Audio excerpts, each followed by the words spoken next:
Hi! Welcome back to my library. Today we're going to read chapter 21 of The BFG by Roald Dahl, illustrated by Quentin Blake. Chapter 21, The Plan. The head of the army and the head of the Air Force stood at attention beside the Queen's breakfast table. Sophie was still in her seat, and the BFG was still high up on his crazy perch. It took the Queen only 5 minutes to explain the situation to the military men. "I knew there was something like this going on, Your Majesty," the head of the army said. "For the last 10 years, we have been getting reports from nearly every country in the world about people disappearing mysteriously in the night. We had one only the other day from Panama." "For the hatty taste," cried the BFG. "And one from Wellington in New Zealand," said the head of the army. "For the booty flavor," cried the BFG. "What is he talking about?" said the head of the Air Force. "Work it out for yourself," the Queen said. "What time is it? 10 a.m.? In 8 hours, those 9 bloodthirsty brutes will be galloping off to gobble up another couple of dozen unfortunate wretches. They have to be stopped. We must act fast." "We'll bomb the blighters!" shouted the head of the Air Force. "We'll mow them down with machine guns!" cried the head of the army. "I do not approve of murder," the Queen said. "But they are murderers themselves!" cried the head of the army.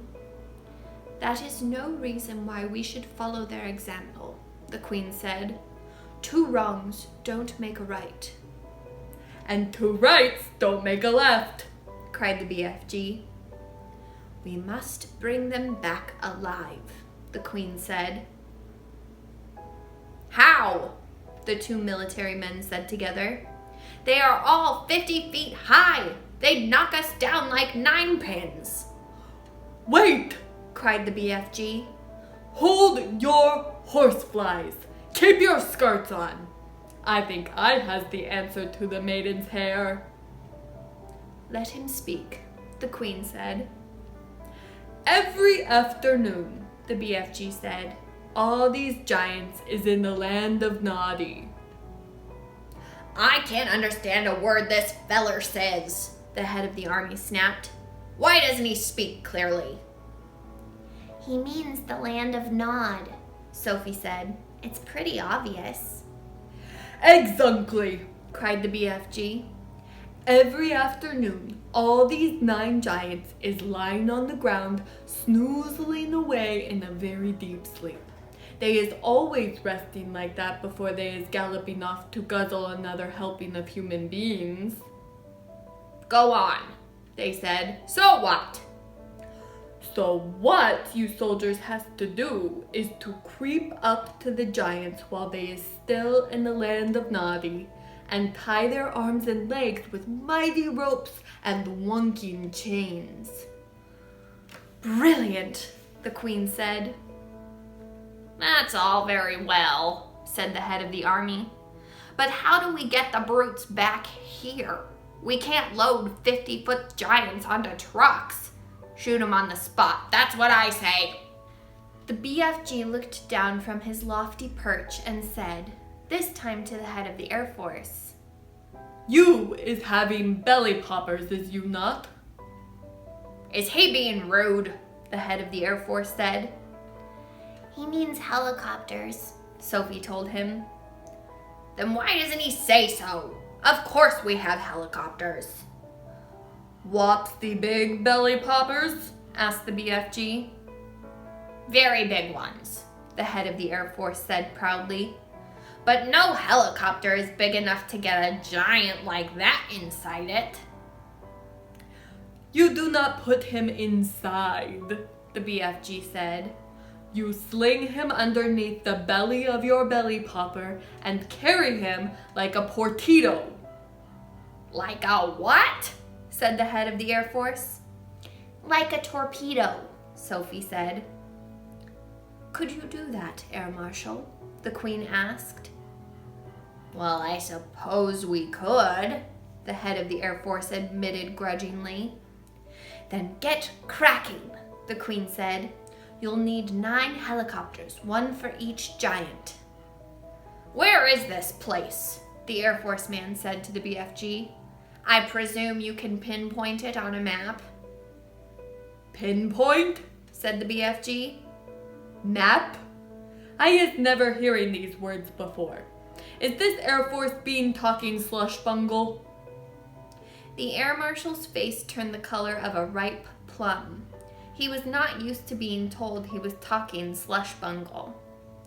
The Queen, with her usual admirable tact and good sense, came to the rescue.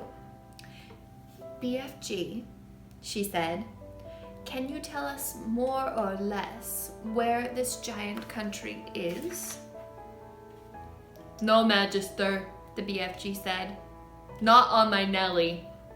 Then we're jiggered, cried the Army General. This is ridiculous, cried the Air Marshal. You must not be giving up so easy, the BFG said calmly. The first titchy bobstickle you meet and you begin shouting you is Biff Squiggled. The Army General was no more used to being insulted than the Air Marshal. His face began to swell with fury and his cheeks blew out until they looked like 2 huge ripe tomatoes. Your Majesty, he cried. We are dealing with a lunatic. I want nothing more to do with this ridiculous operation. The Queen, who was used to the tantrums of her senior officials, ignored him completely. BFG, she said, would you please tell these rather dim-witted characters exactly what to do? A pleasure, Magister, said the BFG. Now listen to me carefully, you 2 boot-bogglers. The military men began to twitch, but they stayed put. I is not having the foggiest idea where giant country is in the world, the BFG said. But I is always able to gallop there. I is galloping forthwards and backwards from giant country every night to blow my dreams into little Chidler's bedrooms. I is knowing the way very well. So all you have to do is this. Put your 9 big belly hoppers up in the air and let them follow me as I is galloping along. How long will this journey take? The Queen asked. If we is leaving now, the BFG said, we will be arriving just as the giants is having their afternoon snozzle. Splendid, said the Queen. Then turning to the 2 military men, she said, prepare to leave immediately. The head of the army, who was feeling pretty miffed by the whole business, said, That's all very well, Your Majesty. But what are we going to do with the blighters once we've got them back? Don't you worry about that, the Queen told him. We'll be ready for them. Hurry up now, off you go. If it pleases Your Majesty, Sophie said, I should like to ride with the BFG to keep him company. Where will you sit? Asked the Queen. In his ear, Sophie said. Show them, BFG. The BFG got down from his high chair. He picked Sophie up in his fingers. He swiveled his huge right ear until it was parallel with the ground. Then he placed Sophie gently inside. The heads of the Army and the Air Force stood there, goggling. The Queen smiled. You really are rather a wonderful giant, she said. Magister, the BFG said, I is wishing to ask a very special thing from you. What is it? The Queen said. Could I please bring back here in the belly poppers all my collection of dreams?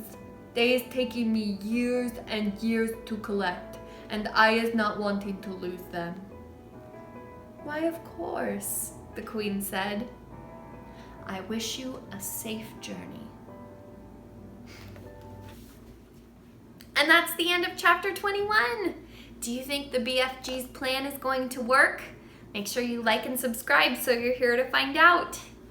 See you soon.